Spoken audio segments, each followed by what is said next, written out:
தேர்தல் சிறப்பு சட்டம் திருத்தச் சட்டம் சிறப்பாக நடந்து கொண்டிருக்கிறது. எந்த நோக்கத்தோடு அது செயல்பட வந்ததோ அந்த நோக்கத்தை சிறப்பாக செய்து கொண்டிருக்கிறது, நன்றாக தெரிகிறது. ஆனால் தவறாக அது கை வைத்த இடம் நாம் தமிழர் கட்சியில், அதுவும் குறிப்பாக சிவகங்கை மண்ணில். வரலாறு வடவர்கள் ஆரிய படையெடுப்பாக இருக்கட்டும், முகலாயர் படையெடுப்பாக இருக்கட்டும், பௌத்த படையெடுப்பாக இருக்கட்டும், சமண படையெடுப்பாக இருக்கட்டும், எல்லா படையெடுப்புகளும் மண்டியிட்டு அழிந்த ஒரு இடம்தான், அழிந்து போன இடம்தான் இந்த தமிழ்நாடு. அதுபோல இந்த இந்துத்துவா சக்திகள், குறிப்பாக ஆர்எஸ்எஸ், இந்துத்துவா, பிஜேபி அழிவின் விளிம்பில் இருக்கிறது. எப்படி என்றால், நாம் எல்லோரும் கிராமத்திலே பம்பரம் விளையாடுவோம். அது ஆரம்பத்திலே ஒரே மையப்புள்ளியாக சிறப்பாக சுற்றி கொண்டிருக்கும். ஆனால் அது அழிவு, அது விழுக போகும் பொழுது தலையை ஆட்டி ஆட்டி ஆட்டி அங்கும் இங்குமாக தடுமாறி அது விழும், அதோடு அது முடியும். அதே போல் பிஜேபி பீகார், மத்திய பிரதேஷ் அங்கே இங்கே இங்கே இங்கே இங்கே ஆடி கடைசியாக தமிழ்நாட்டில் வந்து விழுகிறதுக்கு தயாராக இருக்குது. அது உறுதியாக நடக்கும். ஒன்றும் அவசரம் இல்லை, தேர்தலை திருத்தணும்னா ஒன்றும் அவசரம்லாம் இல்லை. இங்கே யாரும் உங்களை தேர்தல் ஆணையம் அப்படியெல்லாம் சிறப்பாக நடக்குதுன்னு உங்களுக்கு நல்ல சான்றிதழ்லாம் யாரும் கொடுக்கல. இருக்கிறதுலே நம்பகத்தன்மை அற்ற ஒரு துறைனா அது தேர்தல் ஆணையம். என்ன நாங்கள் என்னமோ கால கொடுவனே உங்களை நம்பி ஜனநாயகம்னு நினச்சி நாங்களும் தேர்தலை சந்திச்சுக்கிட்டு இருக்கோம். தேர்தல் ஆணையம் மாதிரியா இருக்குது. எனக்கு தெரிஞ்சு பழக்கடை வண்டியை பிடிச்சது, அரிசி கடை வண்டியை பிடிச்சது தான் தேர்தல் சமயத்தில் பார்த்துருக்குறேன். ஆனால் பெரியார்ப வண்டியை பிடிச்சிச்சு, இல்லை அப்போ ஸ்டாலின் வண்டியை பிடிச்சிச்சு, உதயநிதி வண்டியை பிடிச்சுலாம் நான் பார்த்ததில்ல, படித்ததும் இல்லை. இந்த இப்போலாம் 1 கோடி 2 கோடி ரூபா உளவுத்துறையெல்லாம் கவனிச்சுக்காங்க, வந்து இறங்கி இருக்குதா அங்கே இங்கே. அதெல்லாம் கொஞ்சம் பாருங்கள் ராஜா. இந்த சிபிஐ புலனாய்வுத்துறை இதெல்லாம் இருக்குதே, தேர்தலுக்கு போய் வந்து அங்கே இங்கே இறங்கியிருக்கான் தேர்தல் ஆணையம். முதல்ல தேர்தல் ஆணையம் ஒன்று இந்த இந்தியாவில் தேர்தல் ஆணையமாக இருக்கா? என்னைக்கு வந்து பார்த்தீங்கன்னா பிஜேபி அரசாங்கத்தில், பிஜேபி ஆட்சி அதிகாரத்தில் வந்துச்சோ அன்னைக்கு தேர்தல் ஆணையம் மட்டும் இல்லைங்க, ஒட்டுமொத்த நீதித்துறை முதல் கொண்டு அது அழுக்குத்துறையாக மாறிக்கொண்டிருக்கிறது. தேர்தல் ஆணையம் மட்டுமா சீரழிந்து கொண்டிருக்கிறது?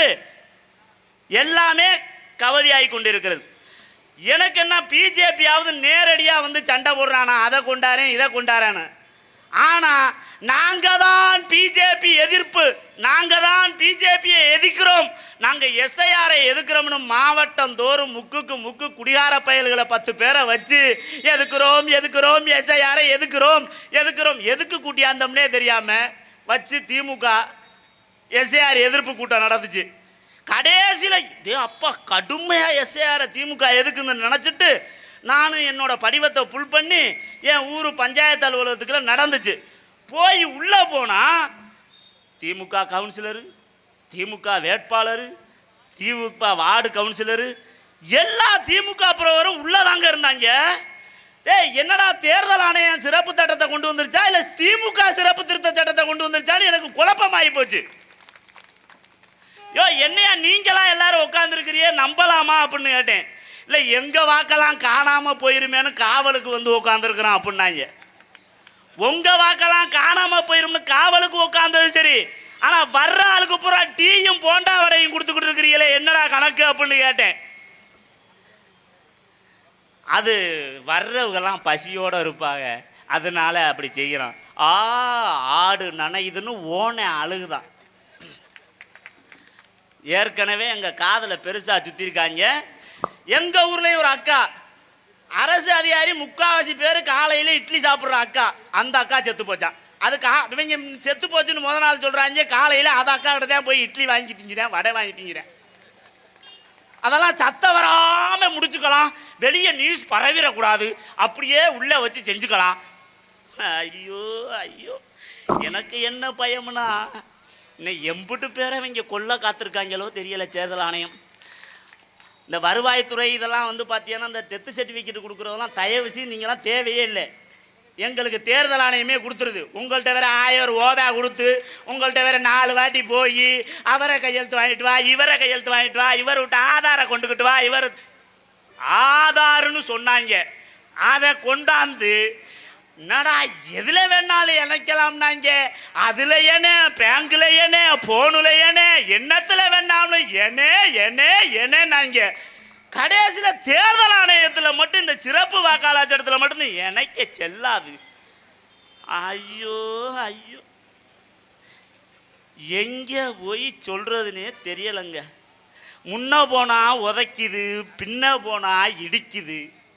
இது மாட்டுலையும் சேர்த்தில்லாம, ஆட்டுலையும் சேர்த்தில்லாம, அறையும் குறையுமா அந்த தேர்தல் ஆணையம். உனக்கு என்ன கொள்ள நோக்காடு வந்துருச்சுன்னு இப்போ தேர்தலுக்கு 3 மாதம் இருக்கையில் திருத்துற. ஒன்று நீ திருத்தணும்னு நினச்சிருந்தீங்கன்னா பாராளுமன்ற தேர்தல் முடிஞ்சது அப்புறமே கையோட 1 வருஷத்தில் திருத்திருக்கலாமே. நேரம் சரி, இனிமே அதை நான் சரி பண்ணுறேன் அப்படின்னு சொன்னால் வர்ற சட்டமன்ற தேர்தல் முடிஞ்சோடனே அதுக்கப்புறம் திருத்த ஆரம்பி. உன்னை யாராவது வேண்டாம்னு சொல்கிறோமா? உன்னை யாராவது வேண்டாம்னு சொல்கிறோமா? தமிழ்நாட்டு மீது பிஜேபி கவர்மெண்ட்டுக்கு அவ்வளவு அக்கறை. யாரோ ஒரு அண்ணன் பேசையில் சொன்னாங்க, இந்த ஏடிஎம்கே ஆதரிச்சிச்சு. அதை அப்பா ஏடிஎம்கே ஆதரிச்சா அது கட்டுன பொண்டாட்டியா, அதை ஆதரிக்கிறதுல பிரச்சனை இல்லை. இந்த கள்ள பொண்டாட்டியும்ல எதுக்குறோம்னு சொல்லி பின்வாசல் வழியா விட்டுக்கிட்டு இருக்கு திமுக. பிஜேபிக்கு நான் அன்னையில இருந்து சொல்றேன், நேரடியா தாலி கட்டினது ஏடிஎம்கே கள்ளத்தனமா கூட்டி வச்சிருக்கிறது பிஜேபி. திமுக வாடானா எவனுமே நம்ப மாட்டேங்கிறாங்க, யாருமே நம்ப மாட்டேங்கிறான்ப்பா. அது கள்ள பொண்டாட்டினா பிஜேபிக்குன்னா நீங்க நல்லா பார்த்திருப்பீங்க. இந்த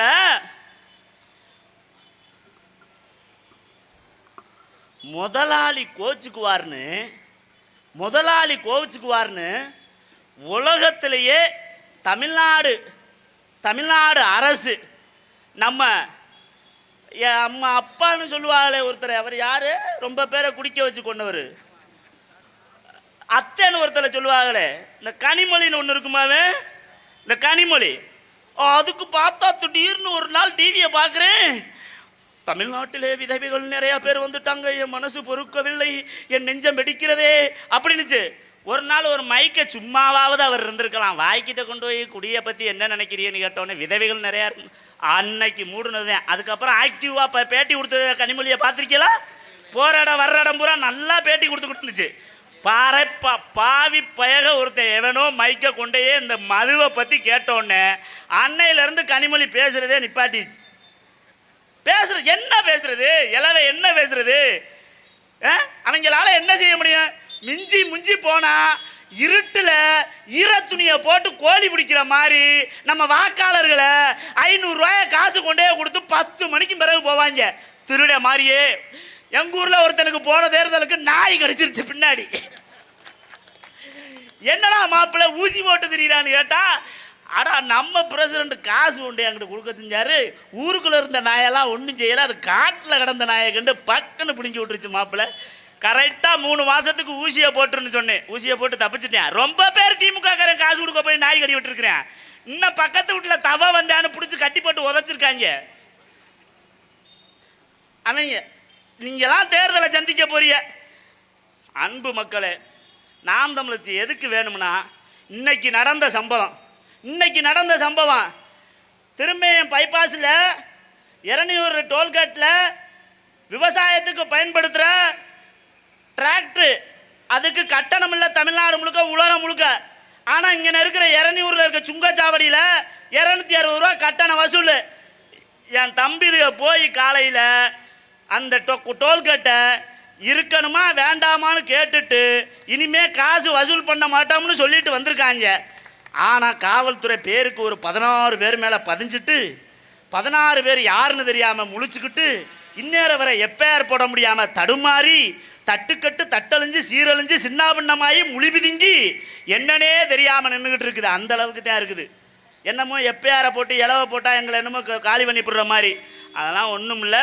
நாம் தமிழ் கட்சி எதுக்கு வேணும்னு இன்றைக்கி நடந்த சம்பவமே போதும். இனிமேல் நடக்க போகிற சம்பவங்கள் நிறையா இருக்குது. காசு கொடுக்குறவன் காசை வாங்குறவன் எல்லாருக்கும் உன்னை சொல்லிக்கிறேன், நீ காசை கொடு, நீ காசை வாங்கு. ஆனால் உன் பிள்ளைகளை சுடுகாட்டில் கொண்டே போட்டுட்டு இவங்கள்ட்ட காசை வாங்கு, காசை கொடு. ஏன்னா மழை இல்லை, மண் இல்லை, நீர் இல்லை, காடு இல்லை, வளம் இல்லை, உணவு இல்லை, எல்லாமே இல்லை, எதுவுமே இல்லை. நான் விளைய வச்ச நெல்லை கூட இந்த திமுக அரசு கொள்முதல் பண்ண முடியாமல் முளைக்க வச்சு வீணாக்குச்சு. இப்போ பாரு, இந்த பொங்கலுக்கு ஆந்திராவில் போய் பச்சரிசி வாங்கிட்டு வருவாங்க வக்கத்தமையர்கள். திமுக அரசு ஆந்திராவில் பச்சரிசி வாங்கிட்டு வருவாங்க. நீ வேணா பார்த்துக்கா. வன்மையாக கண்டிக்கிறான். நாம் தமிழர் அரசு கொடுமையாக கண்டிக்கிறான், கொடூரமாக கண்டிக்கிறான். இங்கே பாரு, நாங்கள் விஜய் ரசிகர்களை கடிச்சு வைக்கிறதுக்கு நாங்கள் மானமுள்ள நாம் தமிழர் பிள்ளைகள், அதிகாரிகள், தேர்தல் திருத்த சட்டத்தில் ஈடுபட்டிருக்கிற அதிகாரிகள் உள்ள நுழையும் பொழுது யார் நாம் தமிழர் கட்சியா விஜய் கட்சிக்காரானு பார்த்துக்கிட்டு 2 ஸ்டெப்பு தள்ளி நின்று பேச்சுவார்த்தை நடப்பும்படி அன்புடன் உங்களை கேட்டுக்கொள்கிறேன். எனக்கு வாய்ப்பளித்தவர்கள் நன்றி, வணக்கம்.